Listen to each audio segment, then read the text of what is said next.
Hello, I'm Adriana. I'm a Master SoulPath Teacher and Guide, and today I thought we'd look at an intuitive reading.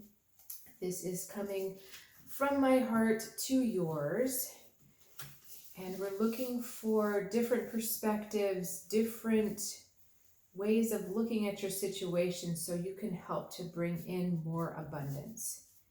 Keep in mind, tarot readings are not prescriptive or fatalistic. The way I approach tarot is this is about teaching you what's really going on, showing you a deeper message in the context so that you can make your best choice, right? If ever you get a reading and it doesn't seem like there's choice, that's not necessarily the way this is supposed to work because we have to honor free will. All right.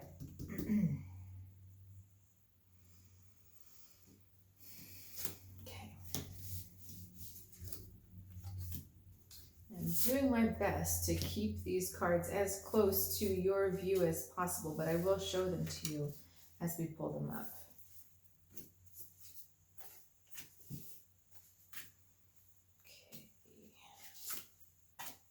Okay. All right, put you away for now, see if you're needed.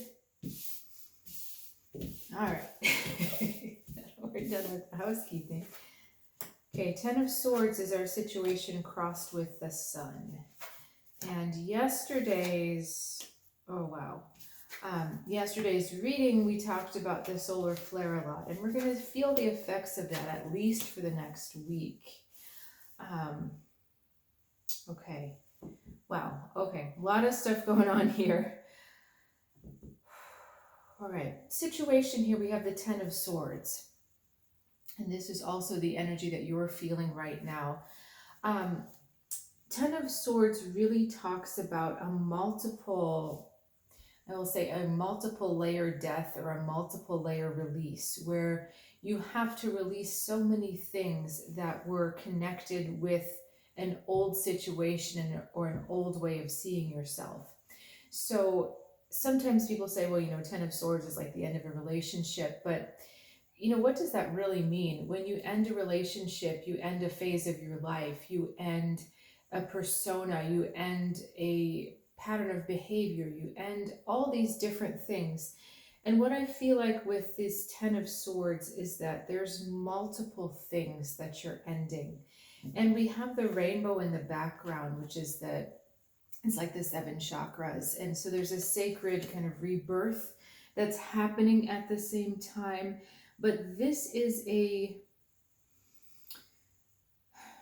moment where you have to get very honest with yourself about the pain that something is causing you. And if you recognize the amount of pain that this has caused you, whether it's the way you look at yourself or the way you allow yourself to be treated or a situation that you're in, you do really realize that it's time for this to end. And what I find so interesting about this is that the challenge is actually the Sun. And that's a funny card to have as the challenge, because usually the Sun is joy and victory and creativity and consciousness and success and all these good things, all this optimism that we would like. But what this says to me also is that we're going through a transformation of the personality.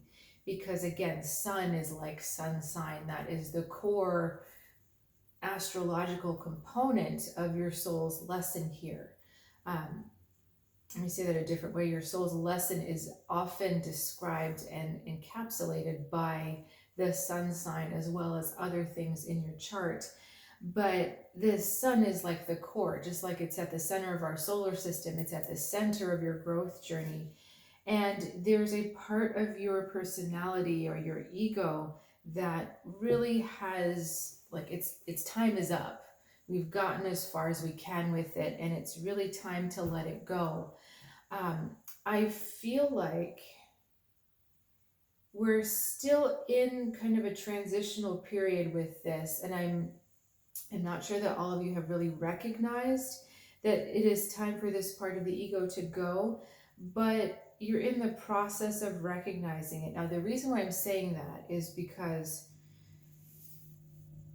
on the surface, it's like, yeah, I get it. We've got the Three of Cups, which is a wonderful, joyful, beneficial, creative energy. And so part of you is very conscious of what you're letting go, is very conscious that this hasn't been serving you for a long time. And when you're able to kind of step out of that space of where this old energy is trying to hold you, you get success, you get joy, you get recognized by others. But for some reason, this old self, the Ten of Swords, it has a deeper hold on you than you perhaps would like to realize. In the subconscious, we have the Nine of Swords, which is a deep anxiety. And what is anxiety? How does that come up? It's fear about the future, fear about the unknown. What happens if I truly let go? What happens if I say, no, this isn't myself anymore? But then, how do I relate to this situation? What does my new future look like? What does my reality look like? And in this Nine of Swords, there's another energy that's coming through this card. So just give me a second here. There's something for me happening visually with this card where I'm kind of like feeling pulled into like a vortex or a black hole. That's what this feels like to me. So it's like all the fear and all of that negative, toxic energy that either you've been living in or dealing with, it's all getting focused into this. I like the word black hole because a black hole has a pull to it, right? It's a gravitational pull. And you're trying to fight against it. You're really pulling back away from this black hole, but it's like who you were has its own gravity. It's got its own magnetic hold on you, and you're having to pull against it. And when I was a kid, black holes used to really fascinate me because I thought, how can something be so strong that nothing can escape it? Because that's just it. The black hole is, I think, a collapsed star, and that the force of that imploded gravitational field is so strong that anything that goes by and gets close to the field gets sucked in. And I just thought, how can there be such an absolute? In life, I think I thought this even when I was a kid. Nothing is absolute. You can always undo, you can always go back, you can always redo, but not in a black hole. Like once you're in there, it's game over. But you are trying so hard to work against this black hole. And I think for some, this is an addictive pattern. This is a mental place that you go that pulls you down. But you're sitting there really trying to hold it off. And I believe, unlike a black hole, you really can escape this. Swords being at the core of our reading here says this is all about our perceptions. This is all about the head and the heart. This is all about something we can change, because we can change our thoughts, we can change our perceptions, we can change our perspective. And that's what I feel like is at the crux of all this is, yes, there is a very real, tangible death of the self or death of the ego that is happening. And part of it is trying to pull you down with it. You're resisting it. You're saying, no, I'm not going down with you. But at the same time, there's still a hole. There's still a connection there between you and that black hole. Okay, so advice from the Eight of Pentacles. I'm sorry, advice from the higher self. We're getting the Eight of Pentacles. This is truly a special card because it's about weaving your dreams, weaving your life. And there's something really cool happening with this Nine of Swords. I don't know if you can really see it, but there's a spider web on the back behind these swords, behind this woman. And the middle of this Eight of Pentacles has a much nicer spider web. It's a web, but it's not sticky, and it actually, instead of pulling you in, the graphic is turned outward like this. So instead of like a cave like this, it's turned out, so that it's much more flowing and expansive looking.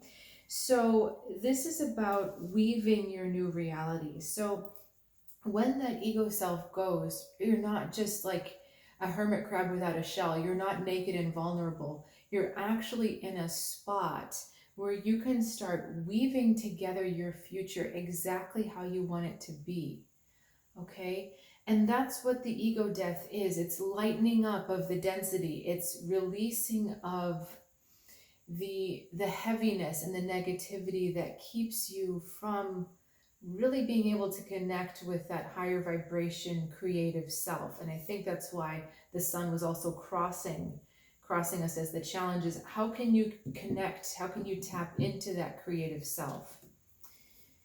Because this is, again, I'm not sure exactly where you are in your spiritual journey, because I know this isn't just one person I'm talking to.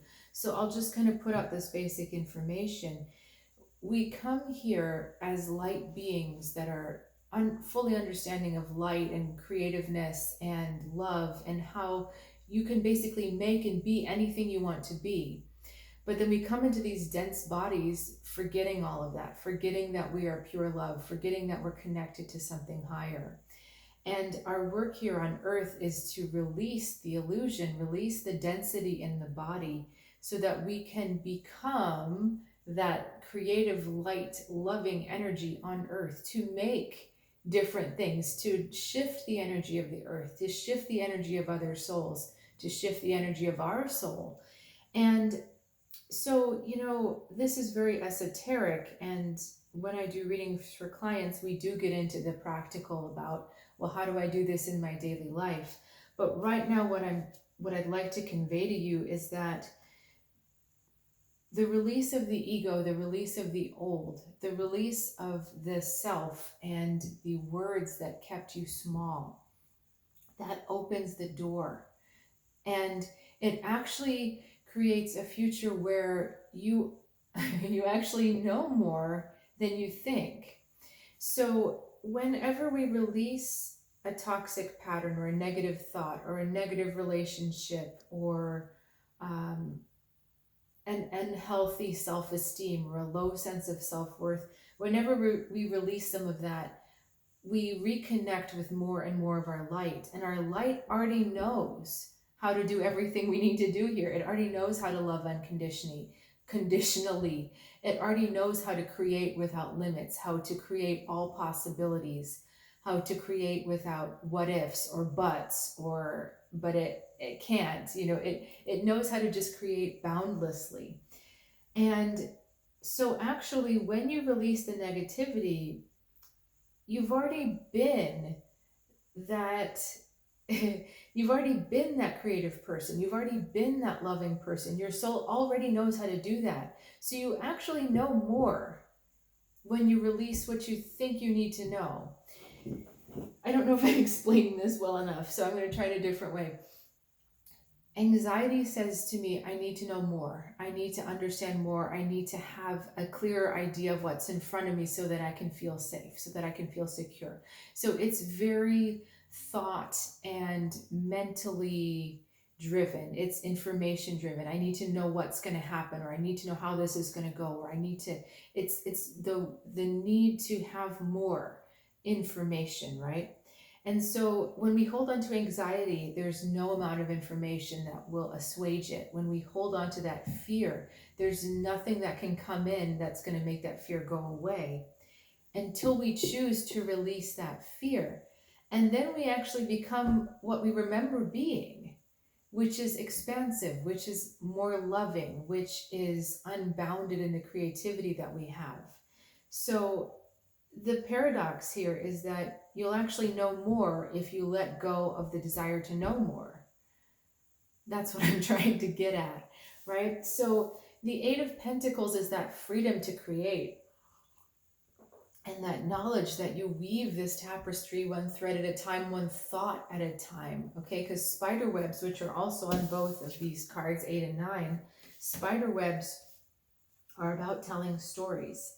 And are they the beautiful spider webs that we see in the woods that are glistening with dew and sparkling and they look otherworldly? Or are they the gunky ones in the corner that get you all stuck and are like sticky on your face? So it's one thought at a time. Right now we have pretty strong guide energy here influencing you, King of Cups. This is a guide energy that also brings forth loving interactions that are in your daily life. King of Cups is a really special card because he is someone who is totally at peace with the divine flow, with giving and receiving of love, and he understands the currency of love and how it nourishes both sides. Whenever you give with love, you also receive with love. And I just feel like you're given a lot of help here that's going to help you soar, that's going to see you like once you drop this old skin or this old self that you've been struggling with, this King of Cups sees you and he enfolds you in his embrace. And again, this can be a guide energy. It can be a guide energy working through another person. Um, but this King of Cups energy recognizes your true heart. And they recognize your true heart even before you do. So even though I'm saying king, this could be a man or a woman. Because King of Cups is a feminine energy, there's a little bit of ambiguity there. Point is that they see you before you see yourself. And you need to trust the way that they see you, because they see you as boundless. They see you capable of anything. They see you worthy of love. They see all of these things about you that you don't necessarily see in yourself consistently. Now you have a beautiful blessing here, Nine of Cups, and that is inner fears, but also inner hopes. And I really feel like this is the truth, the counterpart to the Nine of Swords here. So you've got both of these floating in your subconscious. You have the dread and the worry and the fear of what happens if I let go, but then you also have the trust and the blessing of the Nine of Cups, which is what happens when I let go. Look at what I can receive.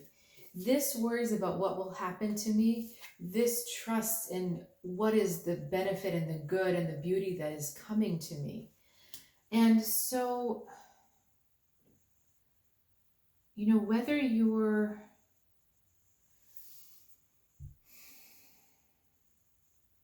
because I get the feeling that sometimes you're the kind of person that puts on a brave face, that even if you're shaking inside, you still put on that smile and that confident exterior that says, I've got it, I'm fine. So I'm trying to understand if this Nine of Cups is coming from your deep knowing or if it's coming from a more superficial place. It's right next to that Three of Cups, which was the conscious.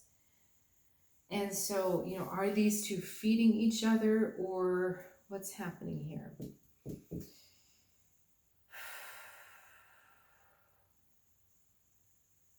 Okay, I see. So what the message is that there is a deep part of you that is connected to that memory of unconditional love, that is connected to that energy of source, of the feeling of oneness and the feeling like anything is possible. There is like a little perky spark of a memory of that. But because of the Nine of Swords also being very close to there, the Nine of Swords is like a shadow covering the sun. Or, the cloud comes over and you can't see that sparkle anymore because the sun is behind here. It's blocking the light. That's what I'm trying to say. Because it would be the sun back here, the shadow in front, and then the sparkle on the ground. And if the shadow isn't there, then of course you can see the sparkle. So this message here is saying that you need to have a deeper trust, that your optimism and sense of joy and sense of this is going to be okay. You really need to convince yourself that that is true. That is the reality. That even in the face of all these doubts and all the no's and all the it can't be this way, that's true. Okay, your optimism isn't just blind, and it's not just that. I hate this catchphrase, toxic positivity. It's not that. It's actually coming from a deeper place. And if you can really get into your heart and really get quiet so that you spend a lot of time crusting, trusting that quiet heart, then you'll start to understand that, oh, this isn't just a sunny attitude. This isn't just a smile on my face. This is an actual deep knowing that my wish is coming to me. This is an actual deep knowing that everything is working out for me no matter what. And look, our final card, the highest potential, Six of Wands, success. Again, blessing and validation, because this Six of Wands shows this on the outside, and it's kind of like this, everything is within your grasp here. The star, he's touching the star, he's able to touch the stars, and that's really it. And I know this sounds kind of pie in the sky, but really this is not just, oh, everything's going to work out and everything is wonderful. It's not that. It's really understanding at a deep level that we do so much to block our own true self. We do so much to block our own flow, to block our own love. And we go through all of these twists and turns and gyrations to prove to ourselves that we aren't who we are, that we aren't worthy of love, that we aren't loving, that we aren't worthy of things working out, that we aren't worthy of our dreams and our desires and all these things. We go through all of this, but if we could let that go, simplify things and just say, you know, I am worthy of this. I am trusting of this. I know that no matter what's going on the outside, that's all temporary. And really, it's going to shift around and eventually make sense. And I'll be able to see that this was the perfect path to my heart's desire. You know, it's funny because we have two very quirky, wonderful cats, and they never doubt for a day that they're going to be safe or loved or fed. And you know, they don't know what's going on behind the scenes. They don't know if we're running out of food or if we haven't gone to the store or whatever. They don't know any of that, but they just trust that every day they're going to be taken care of. And we have that same trust available to us, and we've been wounded so much that we don't want to relax into that trust. And it can be very scary to relax into that trust, but we're no more or less loved than our cats, you know, or my cats. um, but we have that same love and providing available for us if we would just relax and trust in the process. Okay, and you know, of course, our pets have it a lot easier because we're the ones doing it for them. But we have no reason to believe that we're any less deserving of love. And really, any dysfunction that we see in our lives is a product of a thought or a heavy belief that's just a little bit off. So this is really your invitation to shift, to know that you're in the middle of a transformation, a shift, that you've got both the light and the dark within you. But this is a great opportunity to start weaving together your new strands of light and to release as much of that old stuff as you can. Otherwise, it's going to unravel that beautiful tapestry that you're beginning to build for yourself. Okay, I think, is that all that we have for today? The last thing that's coming through is trust is not hope. Trust is not hope. Hope and trust are two different feelings, they're two different vibrations, and they're two different energies. Trust is a knowing. It's deeper, it's calm, it's settled, it's strong, and it creates just this aura of peace around it. Okay? Hope to me always feels a little jittery. It kind of feels like you're kind of up on your tiptoes a bit and looking up and you're wanting to see the good, but inside you're actually feeling a little insecure, or you're feeling, and that's why sometimes it's a jitteriness. Okay, so please make sure that you're distinguishing between your own feelings of hope and trust, because again, they are not the same thing. Hope is an echo that is mixed with a doubt. It's an echo of the truth that's mixed with doubt, which unfortunately taints the pure vibration of it. Trust is pure vibration. Okay. If you have questions about that, please reach out in the comments below. I specialize in helping people really connect their soul purpose and higher reason for being here with the everyday mundane parts of life. So I show you how to navigate through life with a higher vibration in alignment with your true soul path.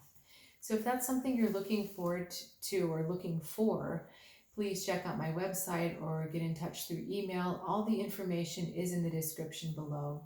And I'll see you again soon.